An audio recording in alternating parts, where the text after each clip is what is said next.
The Kansas City Chiefs' 53-man roster for the 2025 season is officially set, and one decision has already sent shockwaves through Arrowhead.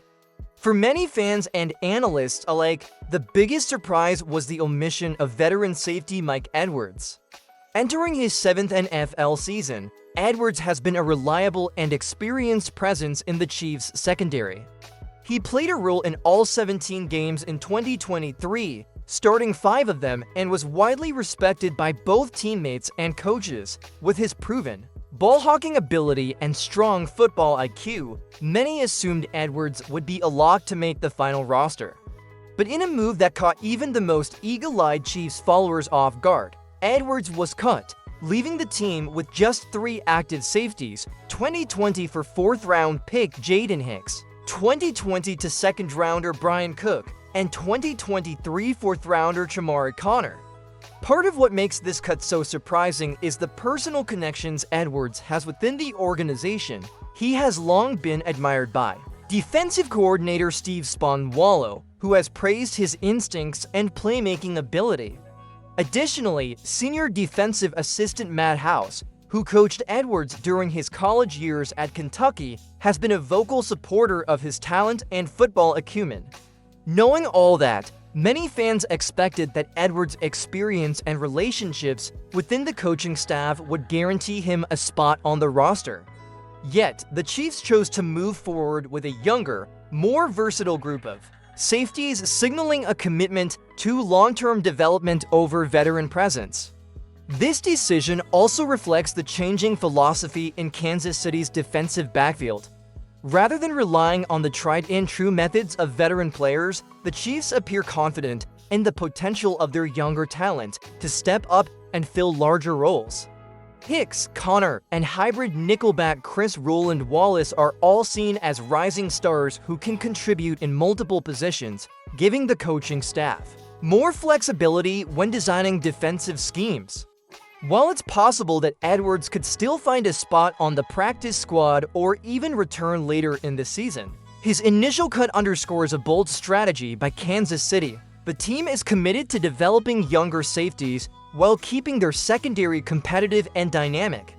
For fans who have followed Edwards' journey with the Chiefs, this news may feel like a gut punch. He's shown consistency and growth during his time in Kansas City, making plays when it mattered and serving as a stabilizing presence in the defensive backfield. But the NFL is a league where youth and versatility often outweigh experience, especially in teams like the Chiefs, who have excelled at developing mid-round draft picks into impactful contributors. It's a tough reality, but one that highlights the team's forward-looking approach and the high level of competition within the roster.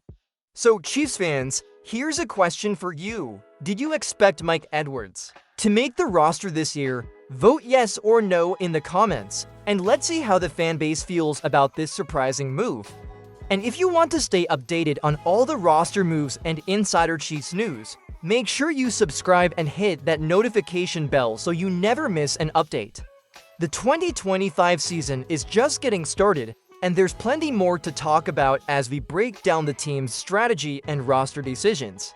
Mike Edwards' journey with the Chiefs has been a story of steady growth, consistency, and reliability. Drafted in the 3rd round years ago, Edwards steadily worked his way up the depth chart, proving himself to be a dependable player both on the field and in the locker room. Over his 7 seasons in the NFL, he has become a trusted figure in the secondary, known for his ball-hawking skills and his ability to read offenses with precision. In 2023, Edwards played in all 17 games for Kansas City and even started 5 of them, contributing to a defense that has consistently been among the league's most effective. These numbers and his performance history made the decision to cut him all the more shocking to fans who had grown accustomed to seeing him on game days. Beyond the stats, Edwards' connections within the Chiefs organization are deep. Defensive coordinator Steve Spagnuolo has long praised Edwards' instincts, often citing his ability to anticipate plays and create turnovers. Meanwhile, senior defensive assistant Matt House, who coached Edwards at the University of Kentucky, has been another strong supporter, emphasizing Edwards' leadership and football IQ. These relationships, combined with his on-field accomplishments, had many observers believing that Edwards would be untouchable when the final roster was announced. Yet, the Chiefs' decision to prioritize younger, versatile players over a veteran like Edwards indicates a deliberate and strategic approach to roster construction. Edwards' experience has always been a significant asset to the team. For younger safeties entering the league, having a seasoned teammate like Edwards provides guidance, mentorship, and a blueprint for success at the professional level. His knowledge of the Chiefs' defensive schemes, tendencies of opposing offenses, and the ability to communicate effectively on the field made him a valuable piece of the puzzle. Losing a player of his caliber is never easy, but it also highlights the competitive nature of the NFL, where performance, potential, and long-term planning often outweigh tenure and past accomplishments. For the Chiefs, this move signals a vote of confidence in their younger players. They believe that Jaden Hicks, Chamari Connor, and other emerging talents can fill the void and continue the standard of excellence in the secondary. But for fans who have followed Edwards' career closely, this cut is a reminder that the NFL is an ever-evolving league, and even well-respected veterans can find themselves on the outside looking in. Now, the big question becomes, should experience have outweighed youth in this decision? Drop your thoughts in the comments below, and let's hear your take. And don't forget to subscribe to the channel for more in-depth Chiefs analysis and insider updates as we cover the 2025 season. The decision to cut Mike Edwards wasn't made lightly, and to understand it, you have to look at the Chiefs' roster strategy and defensive philosophy. Kansas City has always been a team that values versatility and youth, especially in their secondary. Instead of relying on seasoned veterans, the coaching staff has increasingly focused on developing younger players who can contribute in multiple roles. That's where talents like Jaden Hicks, Chamari Connor, and Chris Roland Wallace come into play. Hicks, a 2024 fourth-round pick, is expected to step into a bigger role this season, taking over the spot vacated by Justin Reed, who left for the Saints. Connor and Roland Wallace, meanwhile, offer flexibility as cornerback safety hybrids, allowing the Chiefs to mix and match personnel and schemes depending on the opponent. This approach isn't just about filling spots. It's about building a sustainable pipeline of talent. By investing in younger players early, the Chiefs can cultivate their skills, instill their defensive philosophies, and maximize long-term value on rookie contracts. It's a model that has worked for Kansas City in recent years, producing standout players from mid-round selections who eventually become key contributors. From the team's perspective, retaining a veteran like Edwards, who at 29 is approaching the latter stages of his career, may have limited the growth opportunities for these emerging talents. It's a balancing act between experience and potential, and in this case, the Chiefs decided to lean toward youth. The move also reflects the team's confidence in their current roster composition. While Edwards provided reliability, the Chiefs believe that the combination of Brian Cook, Hicks, Connor, and Roland Wallace offers enough depth and flexibility to maintain a strong secondary. Add an all-pro Trent McDuffie, who can also cover safety roles in emergency situations, and the coaching staff feels prepared for the challenges of the season. It's a testament to Kansas City's ability to develop players who can step up when needed, keeping the defense competitive without relying heavily on older veterans. For fans, this may be a difficult adjustment, especially if you followed Edwards' career closely.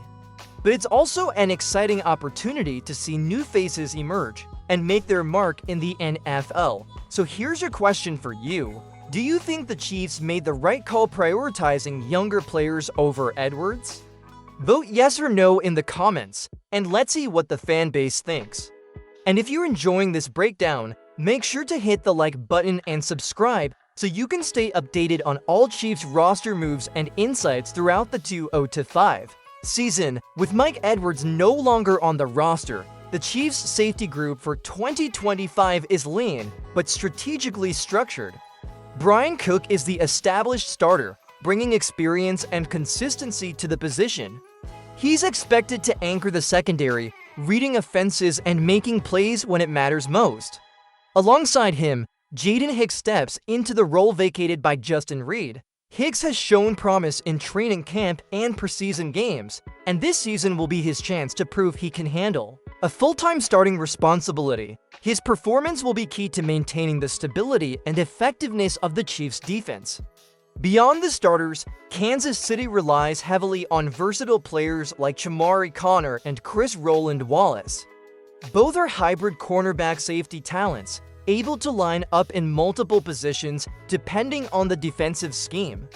This flexibility gives defensive coordinator Steve Spongwalo and his staff more options when planning matchups, coverages, and blitz packages. In a league where offensive schemes are constantly evolving, having players who can shift seamlessly between roles is a huge advantage. And while the depth chart officially lists only 3 safeties, players like Roland Wallace and even All-Pro Trent McDuffie can slide into safety spots in emergency situations, giving the Chiefs a safety net both literally and figuratively. This configuration shows that the Chiefs are willing to take calculated risks by relying on younger talent while maintaining veteran leadership where it matters most. It's a combination of high-potential players and proven performers, designed to maximize effectiveness without overloading the roster with experienced but less flexible veterans. Fans should pay close attention to the early games of the season, as this group's chemistry and adaptability could be a defining factor in the Chiefs' defensive success. Now, here's a fan interaction for you. Which of the younger safeties do you think will have the biggest breakout this season? Leave your prediction in the comments and tell us why you're backing that player. And don't forget, subscribing to the channel and hitting the notification bell ensures you get all the updates, analysis, and roster news as the Chiefs navigate the 2025 season. The defense is in new hands, and it's going to be fascinating to see how these players step up when the lights are on. Looking ahead, the cut of Mike Edwards opens questions about his future and how the Chiefs will navigate their secondary throughout the season. While he won't be on the active roster, there's still a chance he could return on the practice squad, allowing the team to retain his experience while giving younger players a chance to grow. Alternatively, Edwards could explore opportunities with other NFL teams, bringing his ball-hawking skills and veteran leadership elsewhere. For Kansas City, this move is less about shutting the door on a talented player and more about committing to the development of their rising stars. It reflects a long-term strategy that has consistently paid dividends as the Chiefs continue to turn mid-round picks and lesser-known talents into standout contributors. For fans, this decision is a reminder of how competitive the NFL truly is. Even players with proven track records and strong connections within the organization are not immune to roster changes when youth and versatility are prioritized. The Chiefs' defensive coaches have built a culture of growth and adaptability, and by investing in younger players, they're aiming to maintain a high standard of performance across every position group. It's a calculated risk, but one that signals confidence in the team's scouting, coaching, and player development systems. As the season unfolds, keeping an eye on the safety group will be critical. Brian Cook will likely continue to anchor the defense, while Jaden Hicks, Chamari Connor, and Chris Roland Wallace will all have opportunities to shine. The Chiefs' ability to adjust and thrive with this new-look secondary could be a key factor in their success in 2025. And for Edwards, fans should stay tuned. His story isn't over, and his journey may take unexpected turns as the NFL season progresses. So, Chiefs fans, what do you think? Will Mike Edwards return to the Chiefs this season, or is this the end of his chapter in Kansas City? Drop your thoughts in the comments below, and let's get a conversation going. And if you want to stay on top of every roster move, player update, and insider news, make sure you subscribe and hit the notification bell. We're just getting started with the 2025 season, and there's a lot more excitement ahead as the Chiefs aim to defend their legacy and build for the future.